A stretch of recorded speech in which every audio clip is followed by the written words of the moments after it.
you're in a greenfield site like we are, and you can start from scratch, you build only what you need, only the precise tools that you need, doing what needs to be done to satisfy the customer, delivering excellence and not having any waste around that. There's so much space here. The lot that we've bought gives us the ability to expand. Not only would we expand in jobs per hour, we would also expand on selections that the customer gets.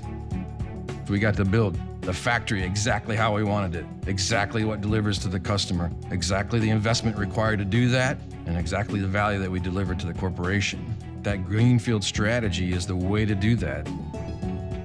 As you can kind of see behind me, from a body construction perspective, everything's in, and we're in our tool tryout phase. So we are building units. The tool tryout process is the beginning of our trajectory to starting production within the factory. Building the car successfully with the tools, verifying that simulation work, and implementing it as quickly as possible. The tool tryout process is just that.